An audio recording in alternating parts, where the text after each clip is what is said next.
BJP ने Bihar CM Nitish Kumar की मदरसा policy का सपोर्ट किया है। इसे लेकर गृह राज्य मंत्री नित्यानंद राय ने बिहार सरकार द्वारा वक्फ बोर्ड की जमीनों पर 21 मदरसे बनवाने का ऐलान कर अपनी पार्टी की बात रखी है। आइए जानते हैं कि आखिर क्या है मदरसा पॉलिसी। साल 2020-21 के दौरान इस योजना के तहत AC&L विभाग द्वारा 21,428.285 लाख रुपए की राशि जारी की गई है, जिसमें योजना के तहत मौजूद शिक्षकों का मानदेय भी शामिल है। SPEMM के दिशा निर्देश कार्यान्वयन और निगरानी तंत्र के लिए प्रावधान करते हैं। राय ने कहा है कि ये मोदी सरकार की पॉलिसी है। PM की अगुवाई वाली सरकार की पॉलिसी यही है कि वक्फ की प्रॉपर्टी का लाभ महिलाओं और बच्चों तक पहुंचे। बिहार सरकार के मंत्री जमा खान ने वक्फ बोर्ड की ज़मीन पर मदरसे बनवाने का ऐलान करते हुए ये भी कहा कि ये डिसीजन बिहार राज्य मदरसा शिक्षा योजना का हिस्सा है। इस योजना का मकसद मदरसा शिक्षा प्रणाली और बुनियादी ढांचे में सुधार लाना है। नीतीश सरकार में शामिल बीजेपी भी इस मदरसा पॉलिसी में सपोर्ट कर रही है। गृह राज्य मंत्री नित्यानंद राय ने आगे कहा है कि ये सरकार की पॉलिसी है।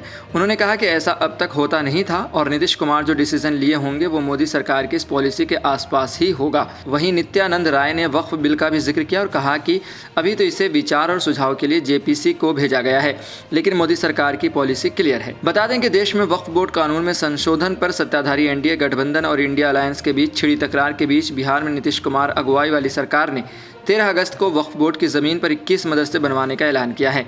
JDU के नेता और बिहार सरकार के मंत्री अशोक चौधरी ने भी इस निर्णय को अल्पसंख्यकों के उत्थान की दिशा में प्रयास बताया है। उन्होंने कहा कि वक्फ बोर्ड के अलावा सरकारी ज़मीनों पर भी मदरसे बनाए जाएंगे। इस पर काम भी किया जा रहा है। अशोक चौधरी ने इसे अच्छा डिसीजन बताते हुए कहा कि अल्पसंख्यकों की शिक्षा के हिसाब से उनको फ़ायदा होगा। जमा खान ने वक्फ की ज़मीनों पर नए मदरसे बनाने का ऐलान करते हुए कहा कि अल्पसंख्यक समाज की राजनीति करने वाले लोग सिर्फ वोट बैंक की राजनीति करते हैं। उन्होंने कहा कि नीतीश कुमार की सरकार में हर समाज का विकास हुआ है। नए मदरसों में नए सिरे से शिक्षकों की भर्ती की जाएगी। नीतीश सरकार का ये ऐलान संसद में वक्फ बिल पेश किए जाने के कुछ ही दिन बाद आया है। वक्फ बिल को विपक्षी दलों के विरोध के बीच JPC को भेज दिया गया था। जगदम्बिका पाल की अगुवाई में JPC बनाई गई है। JDU ने संसद में इस बिल को खुलकर सपोर्ट भी किया था। फिलहाल वक्फ बोर्ड पर जो है सोचा जा रहा है, उसके बारे में क्या करना है ये तो आने वाला फैसला ही बताएगा। लेकिन फिलहाल बीजेपी के इस फैसले या ये कह लीजिए कि नीतीश कुमार के इस फैसले को अगर राजनीतिक नज़रिए से देखा जाए तो ये साफ है कि वो बिहार की जनता को, खासकर मुस्लिम समुदाय के लोगों को लुभाना चाहते हैं।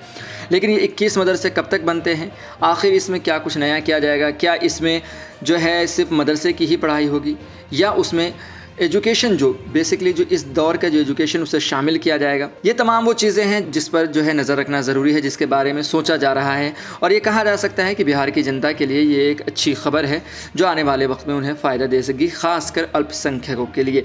आप इस बारे में क्या सोचते हैं? क्या नीतीश कुमार का ये फैसला सही है? हमें कमेंट बॉक्स में ज़रूर बताएँ और ऐसे ही खबरों के लिए देखते रहें सहारा समय का समय डिजिटल।